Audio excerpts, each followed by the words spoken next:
भगवान राधा कृष्ण ने बड़े सुंदर स्वरूप को धारण किया है। बहुत से वहां पर ब्रह्मा विष्णु महेश विराजमान हैं। सभी निवेदन करने जाते हैं, प्रभु मेरे वैकुंठ धाम में चलिए। सबके आज्ञा को सिरोधार किया है, सबकी बात को मान करके कहा है कि तुम्हारे हम वैकुंठ धाम में आएंगे। अंत में अपने ब्रह्मा विष्णु महेश का नंबर आता है। कहा कि स्वामी हमारे भी वैकुंठ में ब्रह्मांड में चलिए। तभी गोलोक धाम के भगवान श्री कृष्ण ने कहा कि आप चिंता करो, ब्रह्मा के द्वितीय परार्थ का जो 28वां द्वापर आएगा उसमें तुम्हारे यहाँ हम आएंगे। इतना सुनकर के राधा मूर्छित हो जाती है। तभी भगवान श्याम सुंदर राधा को उठाते हैं, कहते देवी क्या बात है।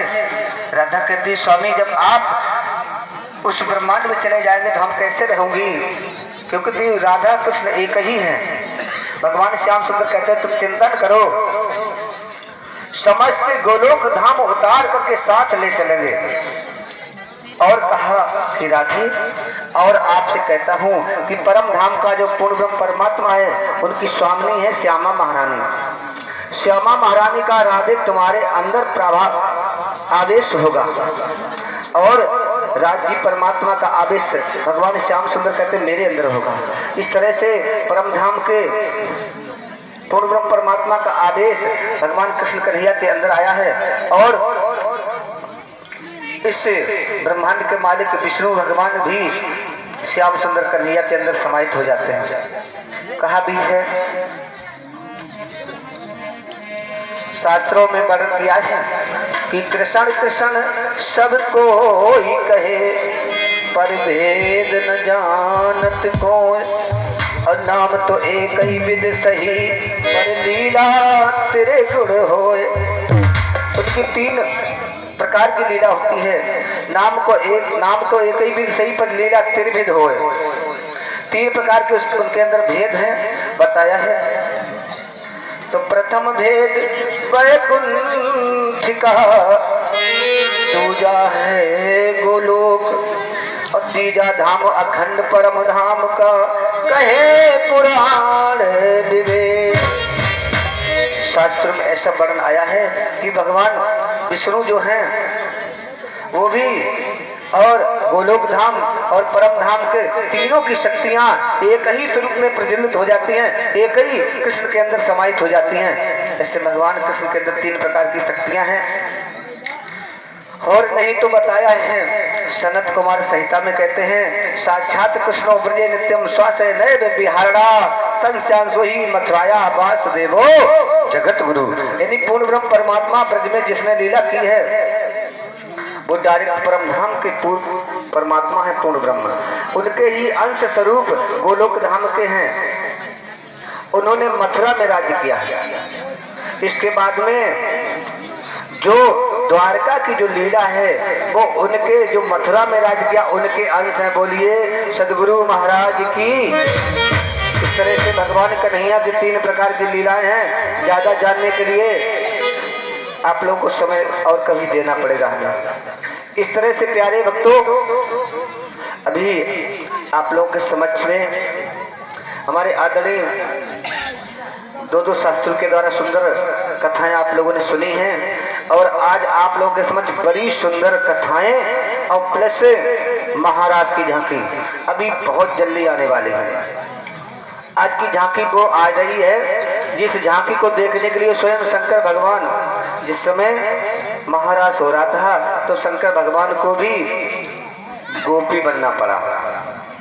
वही लीला आपके सामने थोड़ी देर में आ रही है। तो प्यारे भक्तों, इधर भगवान श्याम सुंदर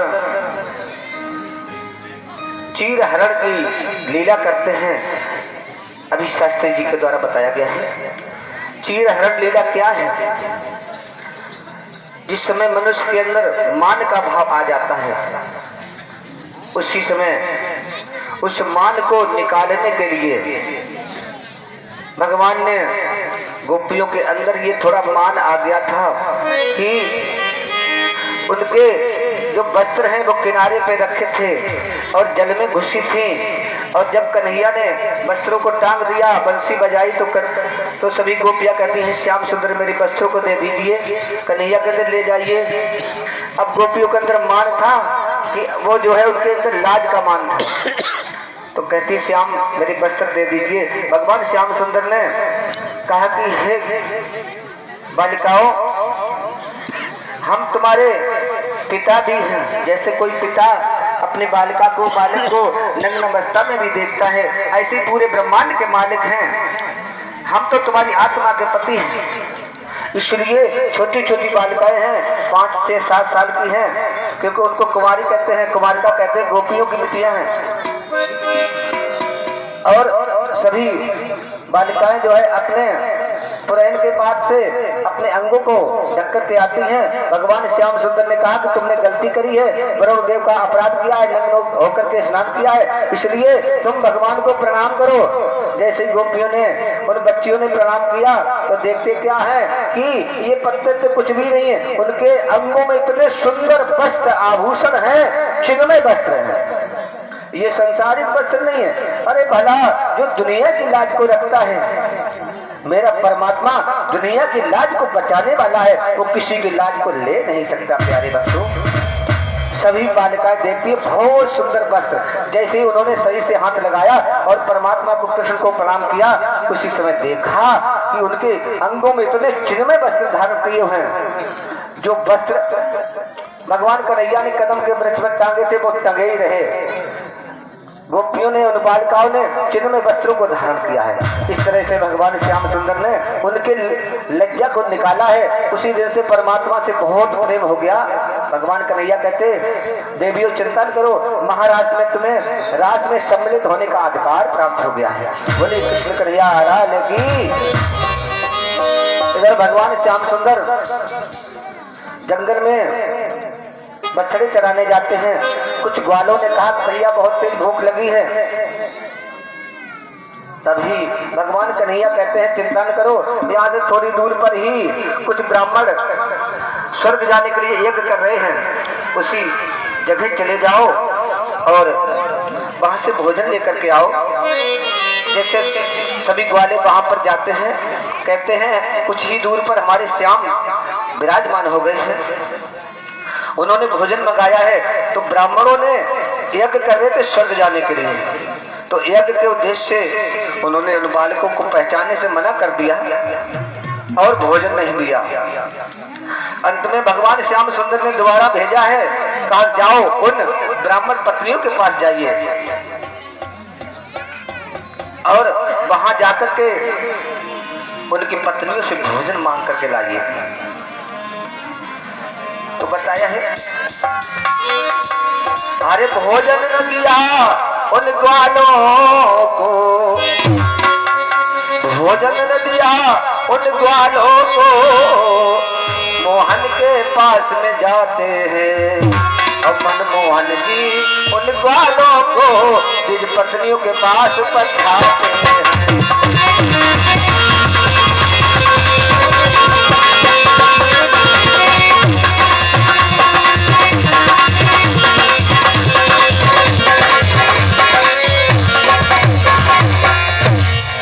भेज दिया है, जाओ उन ब्राह्मण पत्नियों के पास जाओ। जैसे वहां पर पहुंचते हैं, बालकों ने कहा कि थोड़ी ही दूर पर हमारे राम श्याम जंगल में पधारे हैं, उन्होंने भोजन मंगाया है। उसी समय उन ब्राह्मण पत्नियों ने बड़े प्रेम से भोजन बना करके प्रभु के समक्ष ले जाते हैं। ब्राह्मण जो यज्ञ कर रहे थे उन्होंने रोका भी, लेकिन जब भगवान से मिलने के लिए कोई आत्मा आतुर हो जाती है तो उसे संसार कोई रोक नहीं सकता है। प्यारे भक्तों, सभी ब्राह्मण पत्नियां भगवान को भोजन कराने के लिए जंगल में जाती हैं। भगवान श्याम सुंदर अपने एक सखा के ऊपर अपना हाथ रखे हैं, बड़ी सुंदर बंसी बजा रहे हैं, बड़ी सुंदर मुस्कान से मुस्कुरा रहे हैं। जैसे ही उन ब्राह्मण पत्नियों देखा है, उनका हृदय बेचैन हो जाता है। बड़े प्रेम से भगवान ने भोजन किया है। इसके पश्चात में कहा कि हे देवियों, अब तुम जाओ अपने घर पे। तभी उन ब्राह्मण पत्नियों ने कहा प्रभु, हम तो संसार छोड़ करके आई हैं, मेरी पत्नियों ने हमें रोका, लेकिन हमें आपके लिए हम रुक नहीं सकते, इसलिए अगर हम घर पे जाएंगे तो हमारे ब्राह्मण पति हमें घर से निकाल देंगे। उसी समय भगवान ने गोलोक धाम से विमान मंगाया है। उन ब्राह्मण पत्नियों को आत्मा को बैठा करके उन ब्राह्मण पत्नियों की आत्मा को उस विमान में बैठा दिया और गोलोक धाम भेज दिया। प्यारे भक्तों,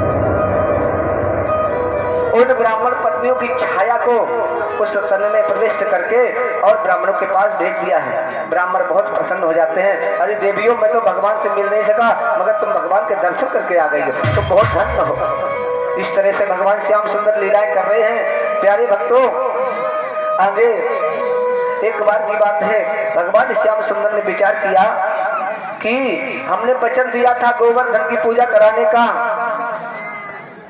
तो उस समय उनके मन में विचार आया कि हर वर्ष हमारे पिता श्री नंदराज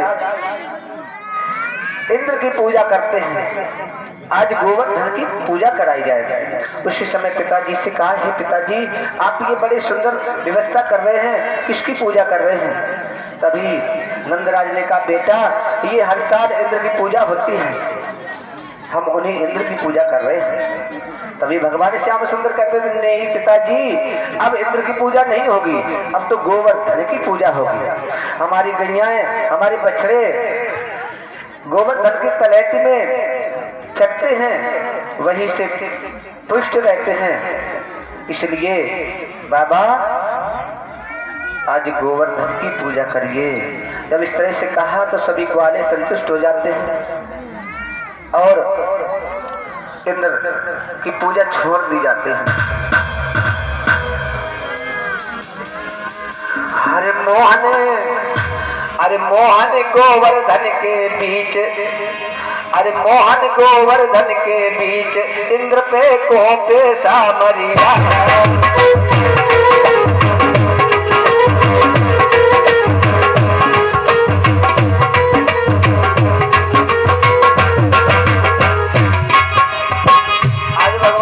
कहने लगे, पिताजी, बाबा जी, गोवर्धन की पूजा होगी, सबसे नंद की जो करे सब इंद्र ही देव पूजवाए।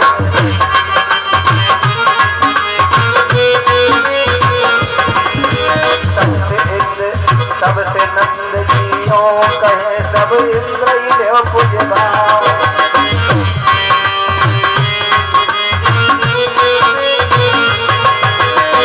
पश्चिम के पीवन काजे नीर देत बरसाए, मोहन गोवर्धन के तो बेटा बलिया।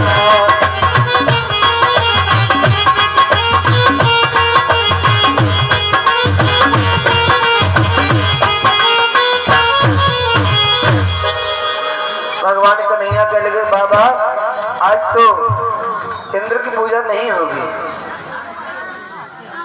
अब गोवर्धन की पूजा होगी। सभी लोग बड़े प्रसन्न हो गए, क्योंकि भगवान कन्हैया को सर्वे सर्वा समझा था। सभी उन्हें अपना आराध्य मानते थे। बड़े प्रेम से सभी गोपियों ने बहुत बहुत मिष्ठान, बहुत सुंदर भोजन बनाए।